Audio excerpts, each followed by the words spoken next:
Selamat malam, salam sejahtera. Terima kasih karena bersama dengan saya di Nazilin Unity Channel. Isu paling hangat malam ini ialah melibatkan Najib Tun Razak. Mungkinkah Najib akan dibebaskan esok? Saudara-saudara sekalian, sebelum kita teruskan ulasan kali ini, jangan lupa tekan butang subscribe bagi yang belum tekan dan tinggalkan komen Anda. Mungkinkah Najib akan dibebaskan besok?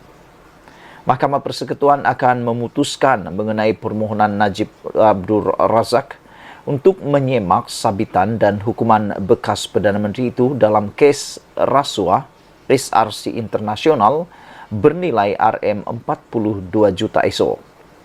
Keputusan 5 hakim Mahkamah Persekutuan yang dipengerusikan oleh Hakim Besar Sabah dan Sarawak Abdul Rahman Sebli yang akan diserahkan esok boleh menyebabkan Najib juga bekas Menteri Kewangan dibebaskan sepenuhnya daripada 7 pertuduhan salah guna kuasa, jenayah, pecah amanah dan penggubahan wang haram.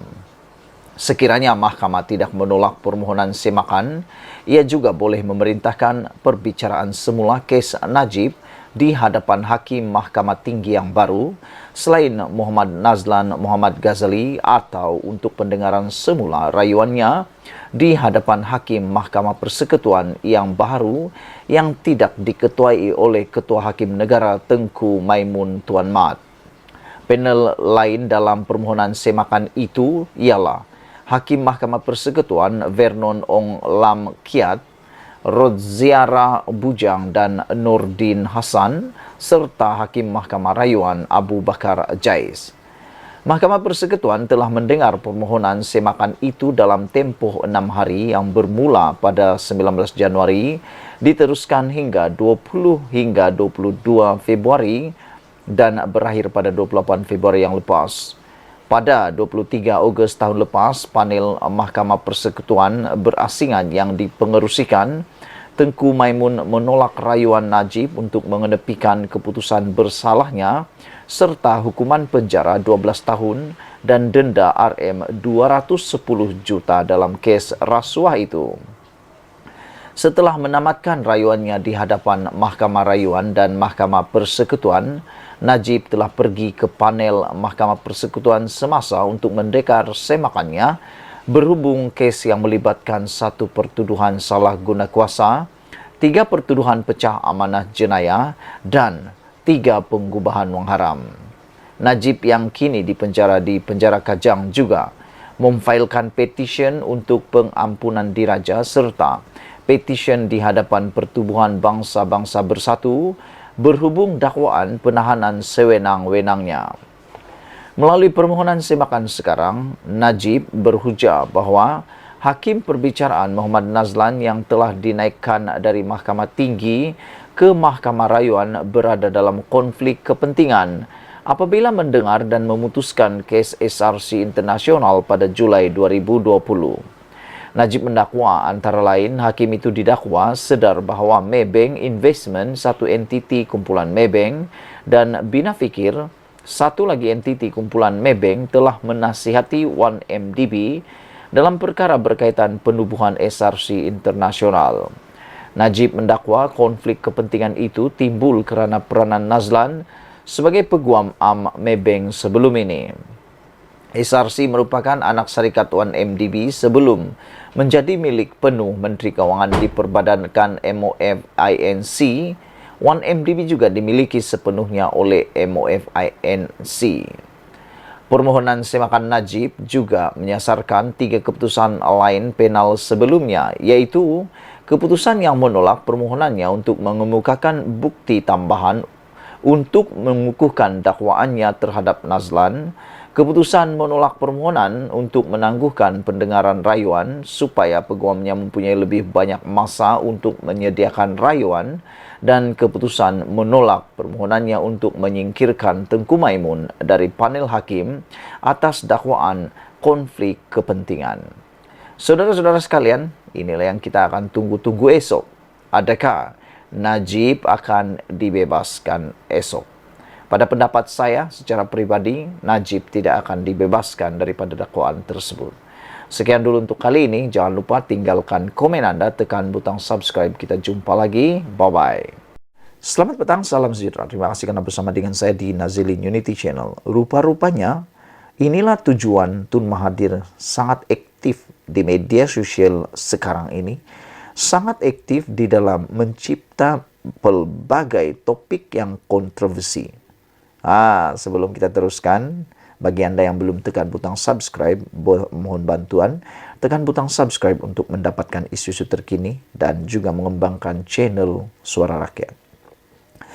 Saudara-saudara sekalian, rupa-rupanya Tun Mahathir cipta topik kontroversi semata-mata mau tarik perhatian rakyat.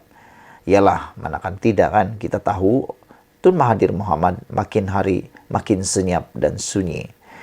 Tidak lagi bising di Dewan Rakyat kerana bukan ahli parlimen dan tiada lagi kerusi di mana-mana kerusi ada Dewan Undangan Negeri maupun parlimen. Beliau baru-baru ini kalah teruk dalam pilihan raya dan depositnya pun kalah. Tun Mahathir sebenarnya mencipta topik kontroversi kerana mahu menarik perhatian rakyat, kata Hasan. Setiausaha Agung Majlis Perundingan Malaysia MPM, Profesor Datuk Dr. Hasan Ahmad, beliau menyifatkan Tun Dr. Mahathir Mohamad hanya mahukan perhatian rakyat dengan mencipta topik kontroversi apabila mendakwa orang Melayu menjadi miskin selepas beliau tidak lagi menjadi Perdana Menteri. Inilah sikap Tun Mahathir Mohamad yang kadang-kadang membuatkan kita bingung. Bila saja orang lain jadi Perdana Menteri, adalah isu topik kontroversi ini semula timbul. Yang mana kali ini Tun Mahathir Mohamad mendakwa orang Melayu menjadi miskin selepas beliau tidak lagi menjadi Perdana Menteri. Maksudnya, bilakah yang dimaksudkan oleh Tun Mahathir bukan lagi Perdana Menteri? Adakah itu merujuk kepada 22 tahun selepas beliau bukan menjadi Perdana Menteri? Atau selepas 22 bulan bukan lagi menjadi Perdana Menteri? Ini yang menjadi persoalan kita. Pada itu, Mahathir berkata, Dr. Mahathir sudah tidak relevan lagi. Hasan berkata, maafkan saya saudara-saudara, Hasan berkata penasihat jawatan kuasa proklamasi orang Melayu itu berbuat demikian sebagai talian hayat untuk memastikan beliau dilihat masih aktif dalam kancah politik negara. Dr. Mahathir sebenarnya sudah tidak relevan lagi. Jadi beliau cari dan bangkitkan topik kontroversi yang pada pandangannya boleh mendapatkan perhatian ramai walaupun kenyataannya itu tidak disokong oleh fakta dan angka sebagai bukti. Jadi pada pendapat saya, apa sahaja kenyataan atau tindakan beliau, seeloknya kita tak ambil perkara itu secara serius, katanya kepada Sinar Harian. Beliau berkata demikian ketika diminta mengulas mengenai dakwaan yang dibuat Dr. Mahathir Mohamad pada Isnin lalu bahawa orang Melayu hilang segalanya dan miskin selepas beliau meletakkan jawatan sebagai Perdana Menteri.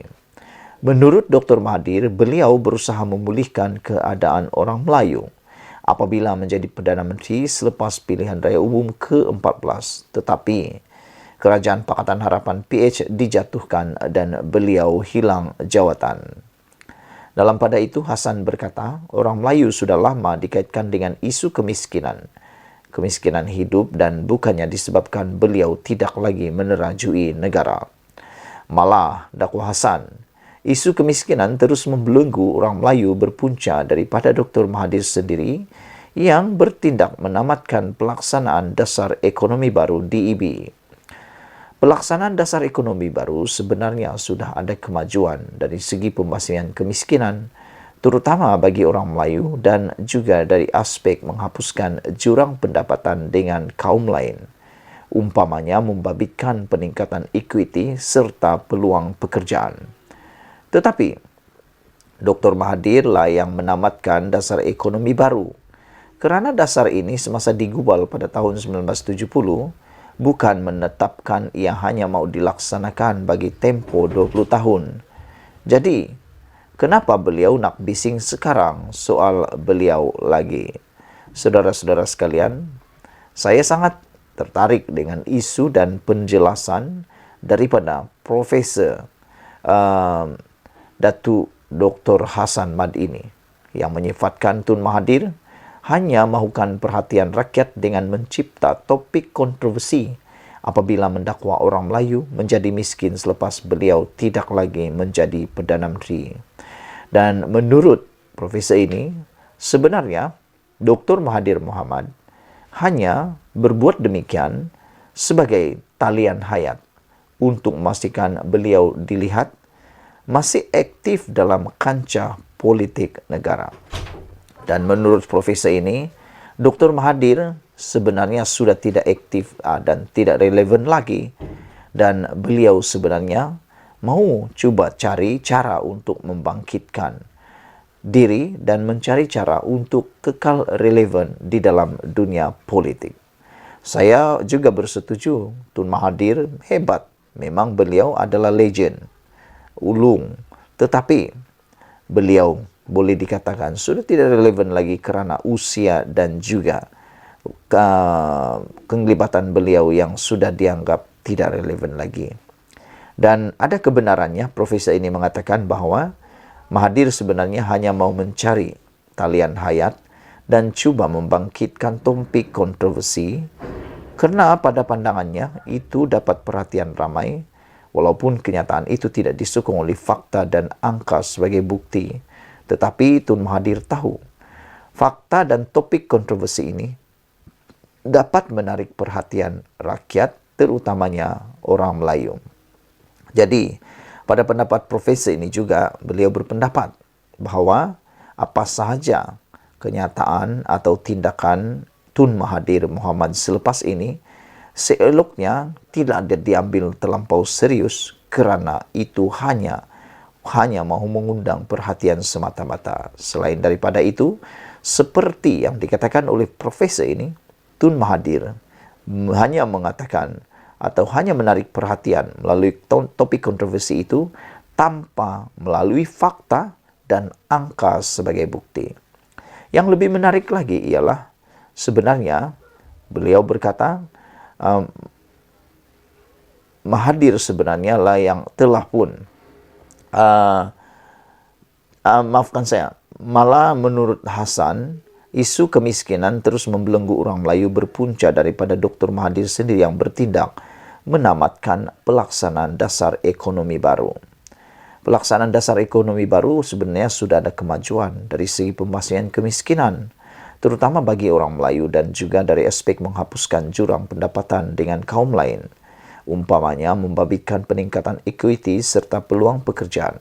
Tetapi Dr. Mahathir lah yang menamatkan dasar ekonomi baru ini kerana dasar ini semasa digubal pada tahun 1970 bukan menetapkan ia hanya mahu dilaksanakan bagi tempoh 20 tahun. Jadi, kenapa Mahathir nak bising sekarang soal beliau? Sekian dulu Malaysia kita punya. Kita jaga sama-sama cintai Malaysiaku. Bye-bye.